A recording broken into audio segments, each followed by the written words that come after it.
Good morning class. So let's see today's current affairs in paper Hindu. So ee roju important news e unnai mukhyamshalu emi unnai mana paper Hindu lo chusedam. Okay, fine. So Assam Rifles plans to secure lifelines of Manipur hills. So Assam Rifles ane vallu mana government yokka force kada. So north ఈస్ట్లో one of the police forces వచ్చి Assam rifles అనమాట. ఈ మణిపూర్లో జరిగే ఇష్యూస్ని control చేయడానికి వాళ్ళకి food supplies కూడా అక్కడ దానివల్ల స్ట్రాంజెంట్ అయిపోయి ఉంటారు people. So they are not getting basic communities to provide that these people are trying to secure this life lines. Okay, so reinforcements deployed a ring fence, a bridge key to supply essentials to tribal districts. Both sides plan blockade of vital routes to the state. So అన్ని routes ఆపేశారు, మరి వాళ్ళకి basic communities food water ఇలాంటివన్నా provide చేయాలి కదా, దానికోసం ఆ responsibility ఎవరికి ఇచ్చారంటే అస్సాం రైఫిల్స్కి ఇచ్చేసారు. So we don't need to go in detail as we have already seen this in the every other day news. So no need to go in depth on this, right? Next,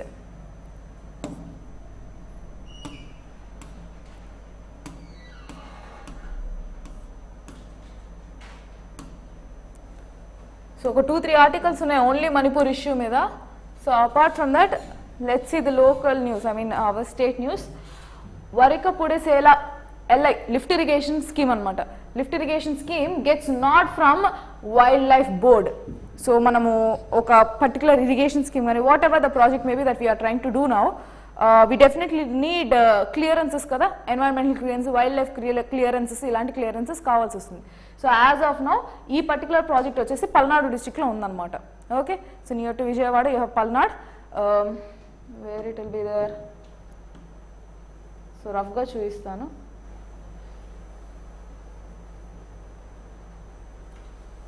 అప్పుడు ఇక్కడ వస్తుంది Palnadu. Okay, so ఆ ప్లేస్లో వస్తుంది పల్నాడు. అక్కడ ఈ particular irrigation scheme, lift irrigation scheme అనేది approval అయింది. ఎవరి దగ్గర నుంచి? వైల్డ్ లైఫ్ బోర్డు దగ్గర నుంచి. Okay, so Varikapudisela lift irrigation project located in Varikapurivagu, so Vagu, that means canal. Okay, so has got the required clearances from the standing committee of the National Board for Wildlife with stipulated conditions. So all conditions, obviously కొన్ని conditions ఖచ్చితంగా ఇస్తారు. So conditions పెట్టి మేము ఈ particular lift irrigation permission ఇస్తున్నామని చెప్పి wildlife board చెప్పింది. Okay, so this particular lift irrigation scheme ఈ sign to lift 1.547 TMC feet of water from Varikapurivagu on the foreshore of Nagarjunasagar Reservoir by constructing a pump house on its right bank near Gangalakunta in Veladurthi Mandal of Palnadu district. In the detail akkarledu, Palnadu district lo, so ee Palnadu district lo will present ee particular project approval ayindi. So what about this project that you need to learn for your exams is that backdrop anamata. So ఈ project location ఏంటి, ఈ 1.5 TMC ఉంది కదా, ఆ water ఇంత lift చేశారు. So ఈ basic tendencies enough, this basic details are enough. Okay, fine. State government has accorded administration approval of 340 crore. So ఈ ఇరిగేషన్ ప్రాజెక్ట్ కోసం, లిఫ్ట్ ఇరిగేషన్ ప్రాజెక్ట్ కోసం 340 crore అలొకేట్ చేసింది. That is the level of budget to an ayacut of 24,900 acres in Veldurthi mandal. ఇంత level of 24,900 acres ని అది ఇరిగేషన్ చేస్తుంది. So this water will be used for this many acres of land. Okay, so good projects as of now. Okay, fine. Next,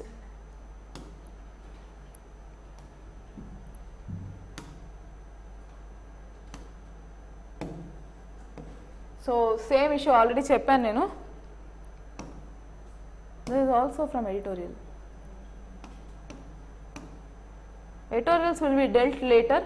so ఉన్న అన్ని ఎడిటోరియల్స్తో చూసి ఏదైతే మంచి ఎడిటోరియల్స్ ఆ పర్టికులర్ వీక్ కానీ పర్టికులర్ మంత్స్లో వచ్చా అవి సపరేట్ క్లాసెస్లో డీల్ చేద్దాం. Okay, apart from that, supreme court refuses urgent hearing on plea seeking army protection for Kukis. So already మనం చెప్పినట్లయితే ఈ ఇష్యూ కంటిన్యూగా వస్తుంది. ఆల్రెడీ చెప్పే 3 articles ఏమో వచ్చాయి దీని మీద as of now, only today. ఈ ఆర్టికల్ ఏం చెప్పిందంటే సుప్రీంకోర్టుని వీళ్ళు అప్రోచ్ అయ్యారనమాట. దేనంటే మాకు పోలీస్ ఫోర్సెస్ ఏవి వద్దు, ఆర్మీ ప్రొటెక్షన్ ఇవ్వండి మాకు అని. ఎవరు? కుకీస్కి. Against whom? మైటీసే కదా వైలెన్స్ క్రియేట్ చేస్తున్నారు, పీపుల్ చనిపోతున్నారు. So in that case definitely they need certain kinds of protection. So they are not trusting the government and the government police services. That is why they asked for army protection, but supreme court refused it. Okay, so Supreme Court refuses urgent hearing on plea seeking army protection for case. The top court lists the case for July 3rd after the summer vacation, saying Manipur violence is purely law and order issue and it chooses to trust the administration to bring peace. It added that any court intervention may aggravate the situation. అంటే మళ్ళీ ఏం చేస్తున్నారు, ఇది ఒక legislature ఒక పని, state legislature, law and order అన్నది ఎవరిది సబ్జెక్ట్, అది state list.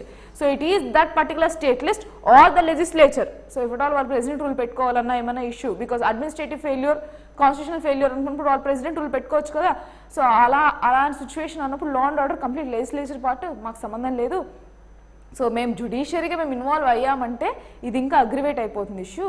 So you're supporting Kukis అని చెప్పి మళ్ళీ మైట్ ఈస్ వైలెన్స్ క్రియేట్ చేస్తారు. So we cannot control it but still will tend to ignite it అన్నది చెప్పారనమాట.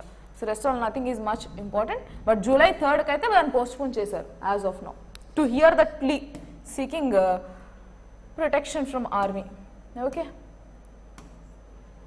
నెక్స్ట్ సో ఇంకొక విషయం, Narendra Modi, so today is date 21st kada, so Narendra Modi has he's been landed into US. so US కి అయితే చేరిపోయారు. అక్కడ ఈ రోజు అయితే యోగా ఇనాగ్రల్ జరుగుతుంది, ఇంటర్నేషనల్ యోగా డే ఒక ఇనాగ్రల్ జరుగుతుంది. So apart from that he has mention that yes మనం ఇది చేస్తాం అది చేస్తాం అనేది, but not much related to something which is dwelt for the exam, అందుకనే ఆ ఆర్టికల్ స్కిప్ చేసాం. Next, China blocks proposal at UN to blacklist 26/11 terror attack accused Sajid Mir. So ఈ 26/11 అటాక్, టెర్రరిస్ట్ అటాక్ మీద సంబంధితమైన వ్యక్తి ఈ సజిద్ మిర్. ఈయన మన India ఏం చెప్పిందంటే ఈ పర్సన్ వచ్చి ఫ్రమ్ దిస్ పర్టికులర్ లష్కర్ ఈ తైబా అనే ఒక టెర్రరిస్ట్ గ్రూప్ సంబంధించిన వాడు, ఇంటర్నేషనల్ టెర్రరిస్ట్గా ముద్ర వేయండి అని చెప్పి యుఎన్కి రెఫర్ చేసింది. బట్ చైనా దాన్ని అడ్డుకుంది. So China being a permanent member in UNSC, it has the special veto powers in which it can stop or it can take a resolution to not do a particular action. So వాళ్ళకి ఆ particular special provisions అనేది ఉంటాయి. Same goes with your Russia, same goes with USA.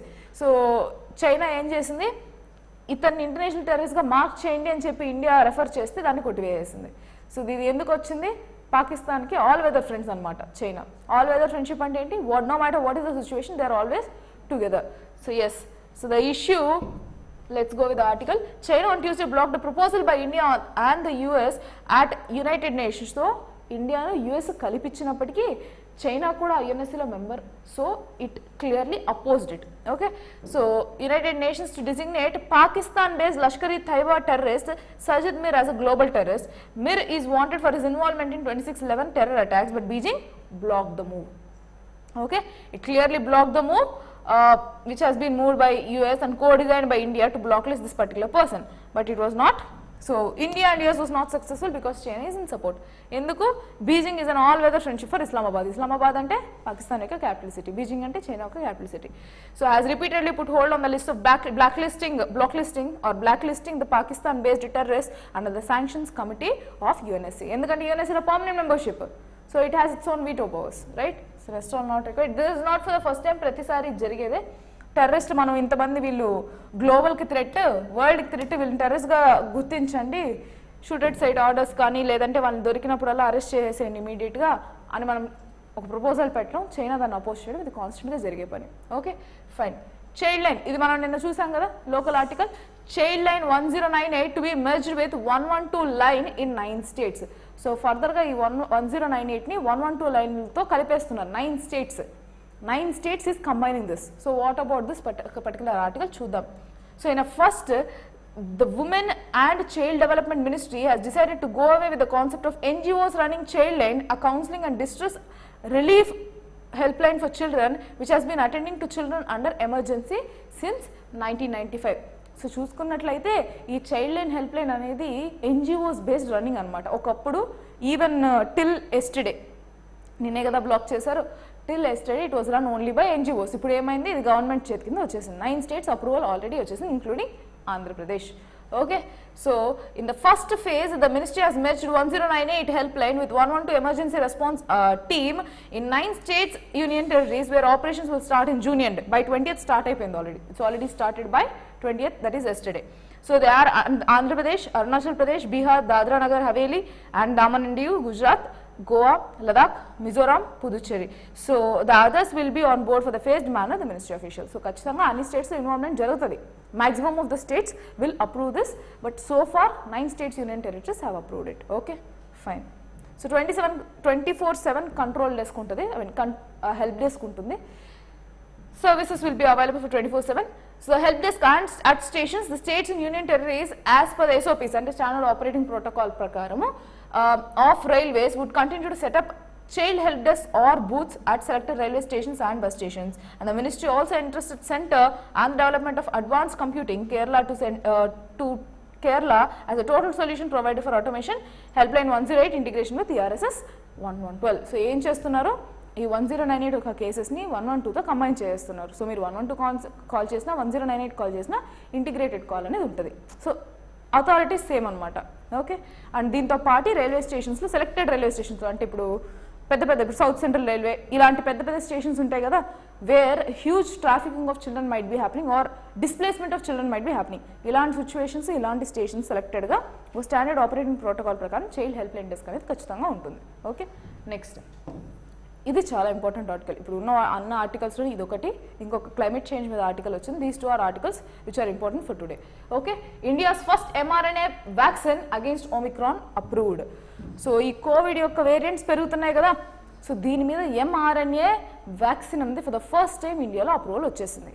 So till like చాలా వరకు ఆలోచించారు, like our country is still, I mean was in a dilemma like whether we should be accepting this mRNA or not, because దీని effects ఎలా ఉంటుంది, DNA ఏమైనా modify అయిపోతుందా, ఫర్దర్గా ఏమైనా ఇష్యూస్ వస్తాయి హెల్త్, ఇలాంటివన్నిటి మీద భయపడి mRNA వ్యాక్సిన్స్ ఇంతవరకు అప్రూవ్ చేయలేదు.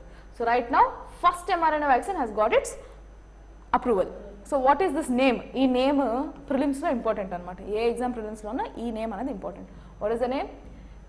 Gemcovac Om or GM Covac Om. You can call it as Gemcovac or Covac Om. India's first indigenous ante developed by India. So indigenous mRNA vaccine for the Omicron variant of the novel coronavirus was approved under emergency use guidelines. Guidelines under, just a second.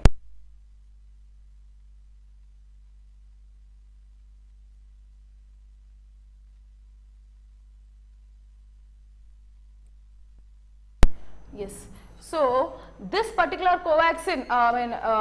vaccine against COVID, especially Omicron variant, is being approved under emergency guidelines by the Drug Controller General of India late on Monday. This comes a year after Pune-based Genevo Biopharmaceuticals Limited got approval for this against COVID-19. So దీని అయితే approval చేశారు. మనకి ఇక్కడ ఏది important? Name mRNA vaccine అనేది important. దేనికోసం అనేది important? Omicron. Okay, DGCA is the apex agency which will approve all the kind of medications ఏవైతే మనకు vaccinations గానీ ఏమైనా వస్తే దాని అప్రూవల్ పర్సన్ వచ్చి అప్రూవల్ అథారిటీ వచ్చి DGCA. Okay, which is your drug control general of India, right? So ఈ details అంతా మనకు అవసరం లేదు. For all you need it, you can just go through the Telegram channel for downloading and seeing it. Next,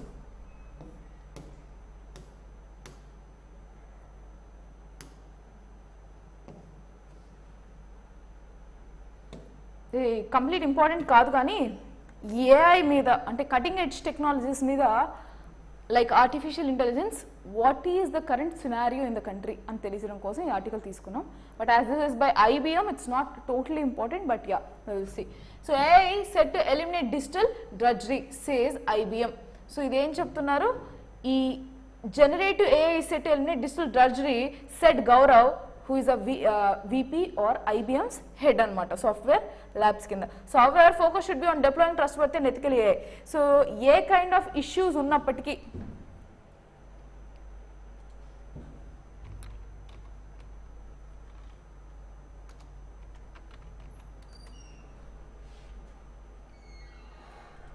so A kind of issues మనకి ఏఐలో వస్తాయి అన్నది ఒకటి doubt.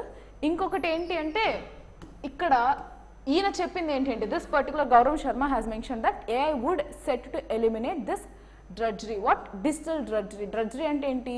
Manual work అనమాట. అంటే ఈ కంటిన్యూగా చేసే టాస్క్ సెర్చ్ ఇంజిన్ ఆప్టిమైజేషన్ కానీ ఏ టైప్ ఆఫ్ టాస్క్ కానీ మాన్యువల్ వర్క్ అనేది తగ్గించేస్తుంది. Something which is related to your brain thinking only that kind of work. ఇప్పుడు బ్యాడ్ వర్క్ గుడ్ వర్క్ అని కొన్ని వర్క్స్ ఉంటాయి కదా. So let's say in industry ఇప్పుడు క్యాప్లు పెట్టడం ఇలాంటివన్నీ ఎలా అంటే manual works. So same way when you're thinking some areas you don't need to think. Let's say కొన్ని నాన్ టెక్నికల్ జాబ్స్ ఉంటాయి ఐటీలో, like what OTP generation and writing, some kind of email writing, auto generated email writing చేసేయచ్చు కదా.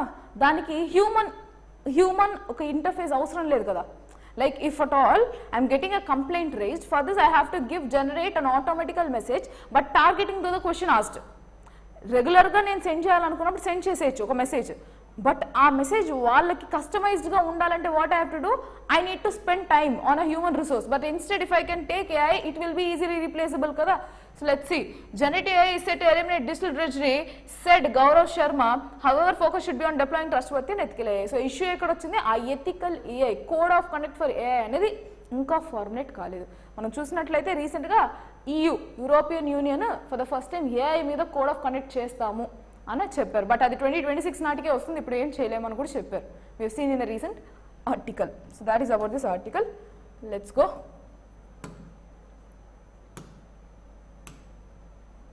So these are all sports news which you can skip. Yes, this is the last article which is very important for your today's newspaper. Okay, so climate breakdown, the Arctic Ocean could be ice free by 2030s. So Arctic Ocean ఏదైతే ఉందో ఇది ice free 2030s నాటికి, అంటే like so this is already 2023, 2030s in the sense in the next decade. So that can be from 2030 to 2039. ఆ లోపల అక్కడున్న icebergs మొత్తము కరిగిపోయే ఛాన్స్ ఉన్నది అన్నది రిపోర్ట్ వచ్చిందన్నమాట. See how alarming the situation is. మనం అనుకోవచ్చు కరిగితే కరిగింది మనకేంటి, it's in the Arctic Ocean, why should we bother కదా, we're somewhere in Indian peninsula, so why should we actually bother. No, అక్కడ కరిగింది అంటే దాని domino effect all over the world ఉంటుంది. సీ లెవెల్ రైజ్ అవుతుంది, ఫ్లడ్స్ పెరుగుతుంది, temperature growth ఉంది. So your global warming, climatic conditions, your further greenhouse gases add on అవ్వడము, and also this other anthropogenic activities చేయడం వల్ల total వరల్డ్కి ఈ environmental ద్వారా threats అనేది ఎక్కువ అయిపోతాయి అనమాట. సో ఎన్వైరన్మెంటల్ డిగ్రేడేషన్ వల్ల వచ్చే థ్రెట్స్ ఎక్కువ అయిపోతాయి. So disasters would increase. Okay, so considerable effort has been invested in determining when the Arctic Ocean might first become ice free in summer. That means or a blue ocean event. We do not know when exactly the last blue ocean event happened, but one in near future would mean open water at the North Pole for the first time in millennium. So ee oka millennium lo already previous సినారియోస్లో blue ocean event అంటే ఏంటి, flood అయిపోవడం వాటర్తో, like entire the snow would be collapsing completely. అలాంటి ఒక event ఒకప్పుడు అక్కడ అయ్యుండొచ్చు. And now once in a millennium event we will be witnessing it అన్నట్టు చెప్పింది. Who has given this report? The Nature Communications is the one which has given the report, which is an alarming report. So every other country should notice this issue. Okay, the Arctic Ocean could be ice free in summer 2030 even if we do a good job of reducing emissions between now and then. That's the worrying conclusion of a new studies by Nature Communications. So మనం ఎంత target పెట్టుకొని 1.5 degree IPCC report ప్రకారం 1.5 degrees కానీ 2 degrees కానీ మనం target పెట్టుకోవాలి అని అనుకున్నప్పటికీ, క్లైమేట్ గోల్స్ ఉన్నప్పటికీ, even if you are converting to environmental protection aspect, still 2030s ఖచ్చితంగా ఇది అనేది కరిగిపోతుంది. దీని మీద వాళ్ళు ఇచ్చిన జిస్ట్ చూద్దాం. So that will give you an entire idea about what is this article, and I sincerely recommend you to go through this article. I have already given this PDF to you, so you can go to the Telegram channel mentioned in the description. Okay, so the ice which remains at the end of summer is called multi-year sea ice and is considerably thicker than its seasonal counterpart. అంటే ఏం చెప్తున్నాడంటే, this is a 2018 image అనమాట Arctic ఓషన్లో పైన నుంచి. So you have to see that this is an image, aerial view of iceberg in Arctic oceans in 2018, September 2018లో తీసింది. If you can see only this is remain కదా, this is snowbergs which are remaining. ఇప్పుడు ఏమవుతుందంట, this snowbergs can be divided into 2 types. ఒకటి seasons మారితే, అంటే ఇప్పుడు summer నుంచి వింటర్కి వెళ్ళినప్పుడు, వింటర్ నుంచి సమ్మర్ వచ్చినప్పుడు పైన ఫామ్ అయిన ఐస్ ఆటోమేటిక్గా కరిగిపోతుంది, బట్ లోపల ఒక కోర్ ఐస్ ఉంటుంది which is thick, which will not be disturbed because of this seasons change. Okay na? So what they are mentioning here, the ice which remains at the end of summer is called multi-layer sea. Multi-layer sea ice అంటే ఏంటంటున్నారు, ఈ particular ice ఏదైతే ఉందో which remains after summer అంటే కరిగిపోయింది కాకుండా ఇంకా అలా మిగిలి ఉంటుంది కదా, that is called multi-layer sea ice, is considered to be thicker and its seasonal counterpart than its seasonal counterpart. So seasonal గా పెరిగి వచ్చేదానికన్నా ఇది థిక్కర్ ఉంటుంది, అందుకే అది కరగదు. It acts as a barrier to the transfer of both moisture and heat between the ocean and atmosphere. So ఇది ఎత్తుగా పెరగడం వల్ల ప్లస్ ఈ థిక్ నేచర్ వల్ల it will act as a barrier for what? Transfer of moisture and heat. So ఇది retain చేస్తుంది, it will hold up. So over the past 40 years, this multi-layer multi-year sea ice has shrunk from 7 million square meter to 4 million square meter. So దీని అర్థం ఏంటి, ఈ 40 years span లోనే almost 5 million square kilometers యొక్క ice కరిగిపోయింది. So rest all ఎంత ఉంది, ఇంకొక 4 square meter ఉందంతే, 4 million square kilometers ఉంది. So this is a loss equivalent to roughly the size of India or 12 UKs. In other words, it's a big signal, one of the most stark and dramatic signs of fundamental change in the climatic system anywhere in the world. So దీని అర్థం ఏంటి, ఒక ఇండియాకి సమానం అంట, it is equivalent to roughly the size of India, అంత level of ice కరిగిపోయింది, and also equal to 12 UKs. Understand the level of climatic change that earth is witnessing right now, అది వాళ్ళు చెప్పడం.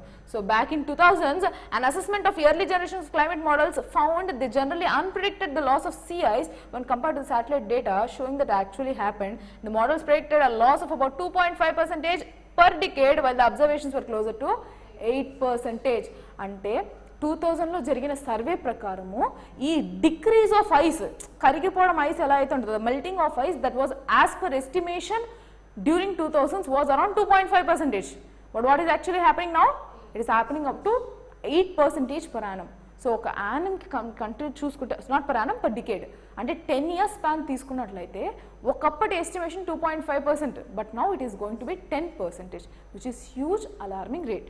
Okay, scientist behind the latest study have taken a different approach by in effect calibrating the models with the observations and then using this calibrated solution project sea ice decline. So వాళ్ళు ఏం use చేశారన్న చెప్తున్నారు. So they've used some optimum and a genuine way, what we can say accuracy way of estimations use చేశారు. So calibrating model with the observations and then using this calibrating solution to project sea ice decline. This makes a lot of sense because it reduces the effect of small biases in the climate models and that in turn bias the sea ice predictions. They call this observationally constrained. So ఇదేంటంటే వాళ్ళు ఎలా process చేశారన్నది చెప్తున్నా, that is not required. The things which are required we have already discussed, and apart from that they found that the Arctic could become ice free in the summer as early as 2030 even if we do good job of reducing these emissions. So మనం అంటున్నాం కదా green house emissions ఖచ్చితంగా తగ్గించాలి. What are our India's targets? Different targets ఉన్నాయి కదా. First target ఏంటి climate change ప్రకారము? First target అంటే హయ్యర్ మోస్ట్ అనమాట. ఎడ్జ్ టార్గెట్ ఏంటంటే 2070 నాటికి నెట్ జీరో ఎమిషన్స్ అనమాట. ఓకే, దెన్ 2030 నాటికి మన ఎనర్జీ రిలయబుల్, ఇప్పుడు renewable sources, non renewable sources కదా. So energy dependency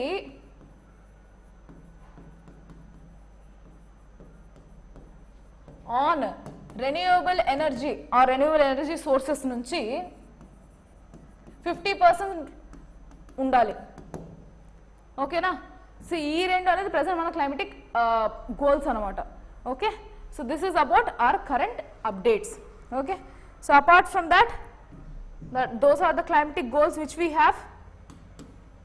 So they dramatically taggutadi, accelerated level of warming, global warming, all these things have been mentioned in this article. Rest all nothing is required. Yes, so migilina indirect ga kuda mee exam kanta helpful kaadu, that is why we haven't taken rest of other articles. So that's it for today. We'll meet in the other session tomorrow. Thank you.